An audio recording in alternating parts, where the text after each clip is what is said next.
night was cold.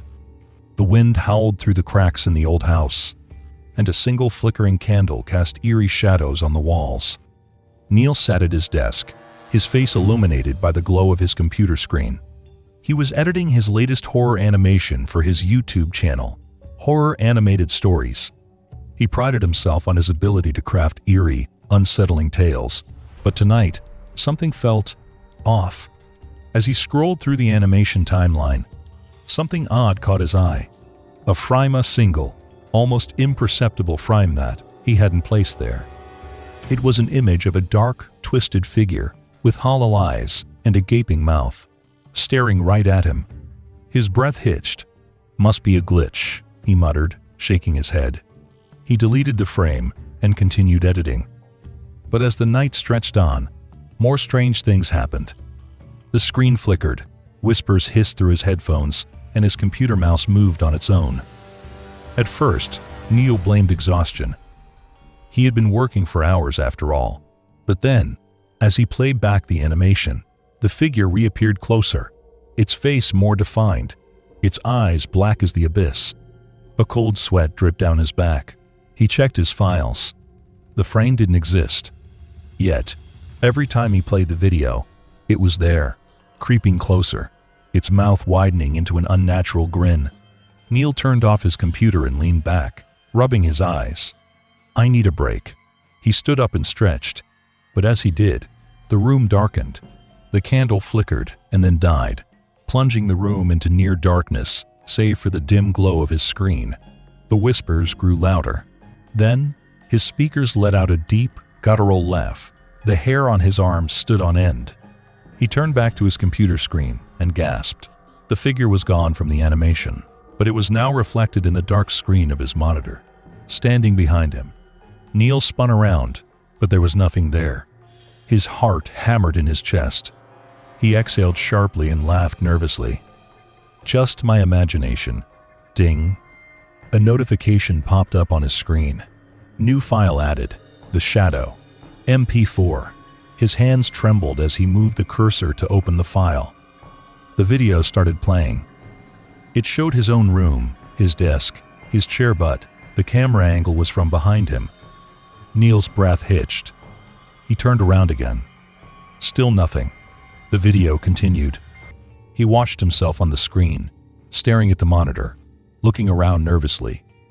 And then, from the shadows in the corner of the room, the figure emerged, crawling toward him.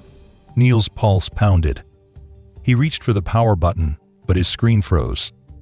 The figure in the video stood directly behind his digital self, tilting its head. Then, slowly, it raised a long, bony finger and pointed at him.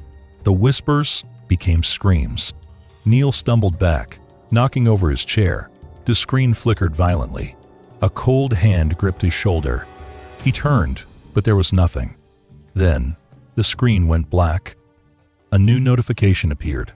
Upload complete. Somewhere, in the endless expanse of the internet, his latest video was now live, and the figure was watching. The next morning, Neil woke up at his desk, his head resting on the keyboard. Sunlight streamed through the dusty blinds, cutting through the eerie silence. For a moment, he thought it had all been a dream. Then he noticed the comments section of his latest video. "Dude, that ending gave me chills. Who was that behind you? I swear I saw something move in the shadows while you were editing.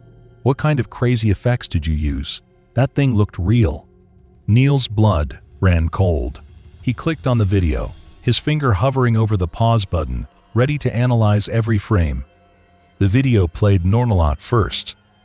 Then, at the very end, after the credits rolled, the new scene appeared. A recording of his bedroom. Last night, Neil shot up from his chair, his breathing ragged. The video showed him asleep at his desk, but something else was there standing just behind him, its face hovering inches from his own. The figure tilted its head, watching him sleep.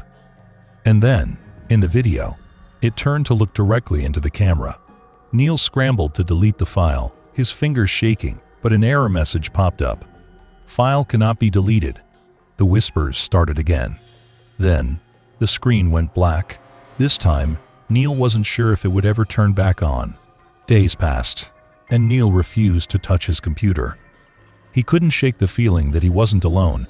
Shadows seemed to stretch unnaturally in the corners of his room, and every time he looked at his monitor, he expected to see the figure staring back at him. Then, the messages started appearing. "Why did you stop editing? We are not done." Neil's phone vibrated. A new email. From unknown. Subject: keep creating.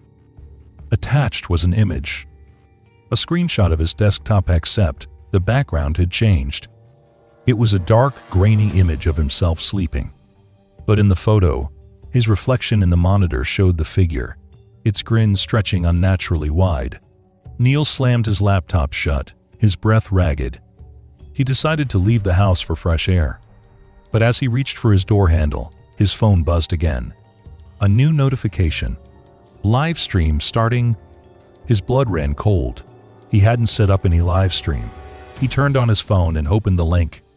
The stream showed his room, his empty chair, his darkened monitor. Then, the feed glitched. The screen distorted and reappeared, but this time, the figure was sitting in his chair. It turned its head slowly, as if it knew he was watching. Then, it whispered, "Don't run. You're already here." Neil's vision blurred. The room darkened. A chill wrapped around his body like icy fingers. And then, the screen went black. Somewhere, in the endless reach of the internet, the live stream continued. But Neil was no longer watching. Neil was inside,